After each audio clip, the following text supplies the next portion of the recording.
Naku, may pa-akboy pa. Sandali. Tatanong ko lang kung ano pangalan niya. Sandali lang. Sige. Ano ho pangalan nila? I'm Neil. Neil. Eh, bakit itong isang gabi ba kasama niyo? Nako, outside de Columbuyan.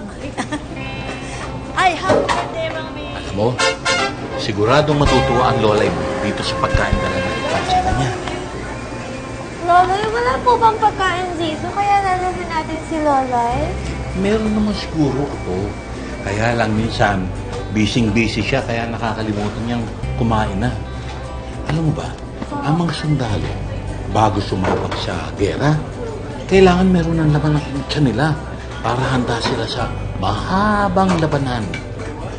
Alam mo, di ba masama yung hindi kumakain sa tamang oras? Apa? Ayun, natin alalahanin yun, ha? Sige po. Sino si Loloy? Yun si Lola yun. Ayun. Doon sa harap ko. Oh. Yan. Loloy! Hello? Hello po. Hello. Hello po.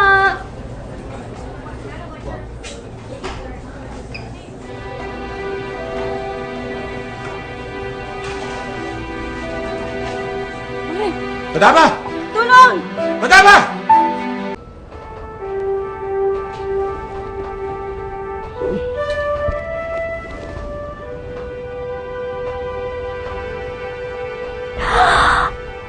Loloy! Loloy! Kuya Bruce! Kuya Peter! Gising na si Loloy! Loloy!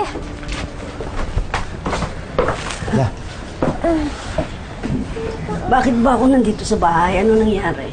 Ay nako, dinala ka namin dito ng Tinay nung mag-collapse ka doon sa bar.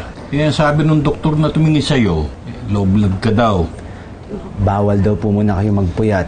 In short, Lola, bed rest muna kayo. Wala munang gigs, ha? Naku, hindi pwede yun. Sayang ang kikitain ko.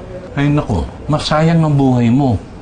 Extra na lang ako dyan sa barberia at para meron tayong extra kita. Lola, ako naman po, habang hindi pa ako natanggap dun sa mga pinag-a-applyan ko, mabubukas po muna ako ng sari-sari store sa tapat ng bahay.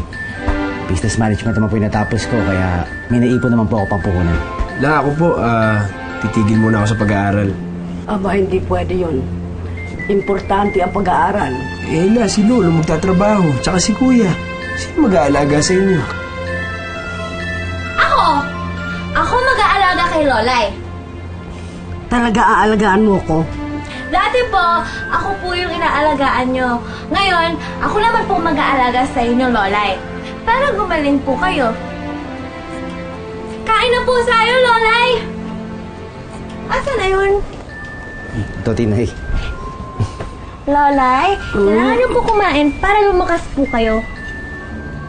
Ikaw magpapakain sa akin? Opo! Lolay! Yan po.